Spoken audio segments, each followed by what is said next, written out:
BYU deserves a lot of credit for last season. When you look at their 2020 schedule, it was kind of a weaker slate, if you will, and they did go 11-1, so obviously they took care of business, but they received a lot of criticism. And then last year, they followed it up with a much tougher slate, one in which they saw multiple Pac-12 teams, multiple Power 5 teams outside of the Pac-12, and they did just as well.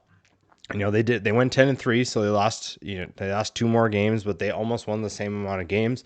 And now they're following that up with an even tougher slate in 2022. Now, that is going to be a tough task for Kalani Sitake's team, but with the talent they have returning, which is nearly everyone, including these 10 guys, there's a lot to be excited about, and there's many reasons why BYU can repeat last year's success and still be a tough competitor in college football. After Zach Wilson left, I think a lot of people expected the quarterback position to take a step back, but Jaren Hall proved that wasn't going to happen.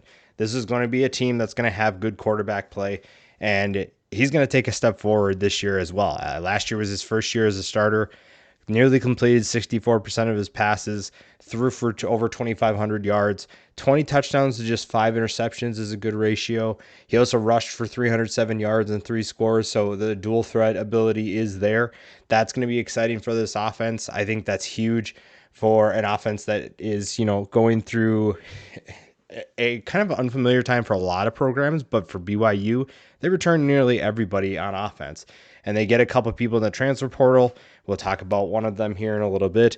But this is a really exciting team, a really exciting offense, because Jaren Hall is going to be a thrilling quarterback. Maybe not as much as Zach Wilson was, but I think that he has the talent to be an exciting piece for this offense. Puake Niku comes from Washington last year, and it didn't really he wasn't really the go-to guy to start the year, but I think it was the Baylor game when he kind of broke out and proved that he is the guy.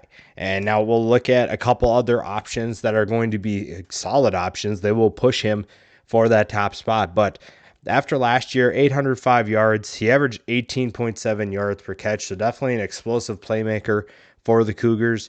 I think that they're also going to use him in the running game. He averaged 10.6 yards per carry on a handful of carries. So that's going to be exciting to see how they utilize him in both the passing and the running games. And like I said, Jaren Hall returning is huge. And the fact that they get Niku back along with a couple other guys is going to be exciting for this offense. Sticking with the offense, Blake Freeland is one of the best tackles in the entire country. If you have not watched this film, I definitely recommend it. He is this whole offensive line is a group that just looks for work. They are not afraid to find someone to block, even if there's not a guy in their gap or if there's not a guy at the first level. They are going to find someone to block. They're going to make an impact, and they're going to make running room for the running backs, and they're going to keep Jaren Hall upright, give him time to throw.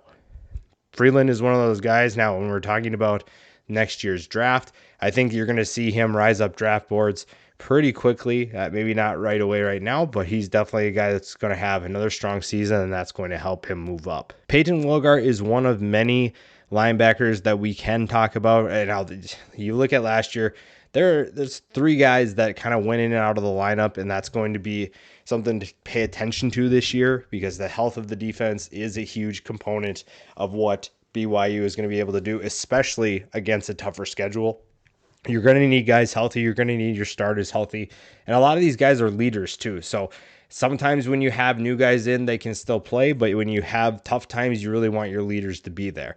And Peyton Wilgar is one of those guys. Gunnar Romney's kind of flown under the radar, even though he's been an explosive playmaker for BYU. I think that his opportunities haven't been as many as some of the top guys.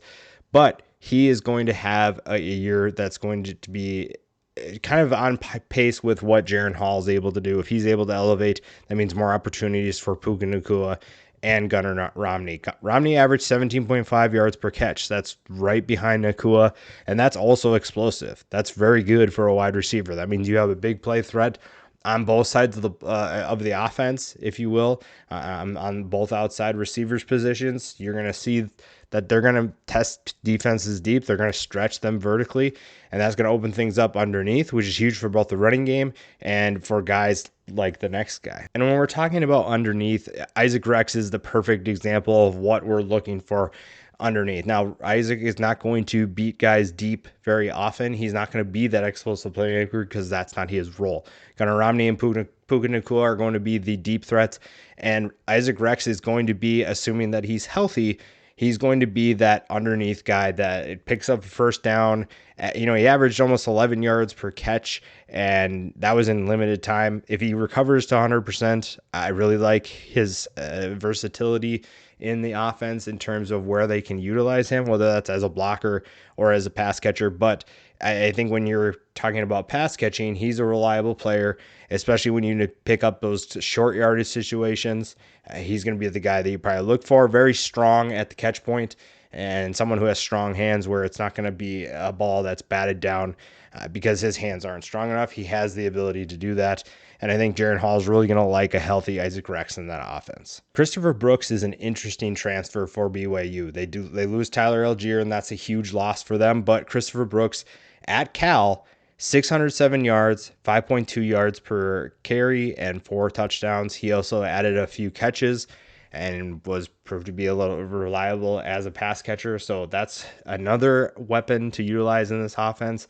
And when you lose a guy like Algier, you need someone to step up and fill his shoes. And I think that Brooks is going to do a fantastic job of that.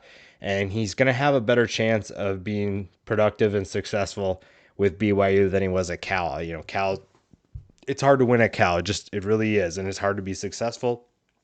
But Brooks found a way to do that. And I think that he's going to have even better numbers in an offense that should allow him to do more work. Clark Barrington is one of my favorite offensive linemen this year.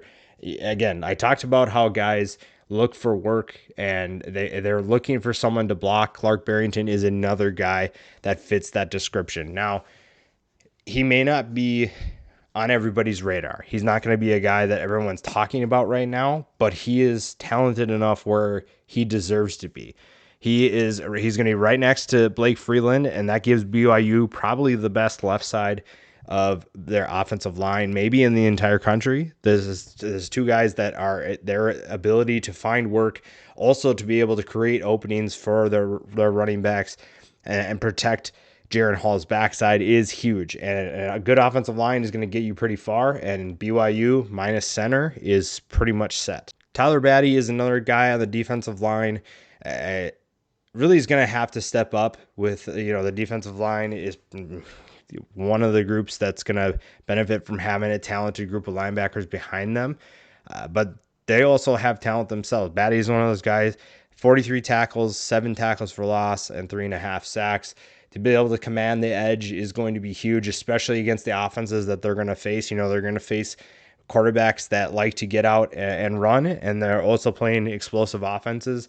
So if you're going to slow those teams down, you're going to need to get to the quarterback. You're going to need to shut down the edge, contain whoever is trying to get to the outside, and that's going to be huge for a defense that is going to face a lot of talented players this year. Last one, maybe not in the top 10 talent-wise, but he's just so much fun to watch, and that's Mason Wake.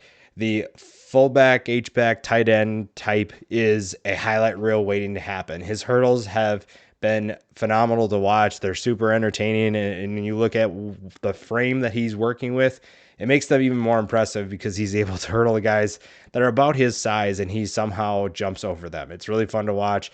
He's an underrated part of this offense, an underrated weapon, and it's going to be fun to see what he's capable of doing for yet another year with BYU.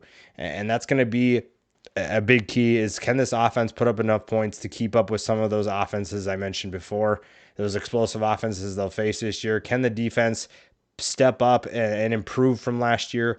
And if both Jaren Hall and the defense can take steps forward, BYU is going to be in business, and they're going to be another surprise team in 2022.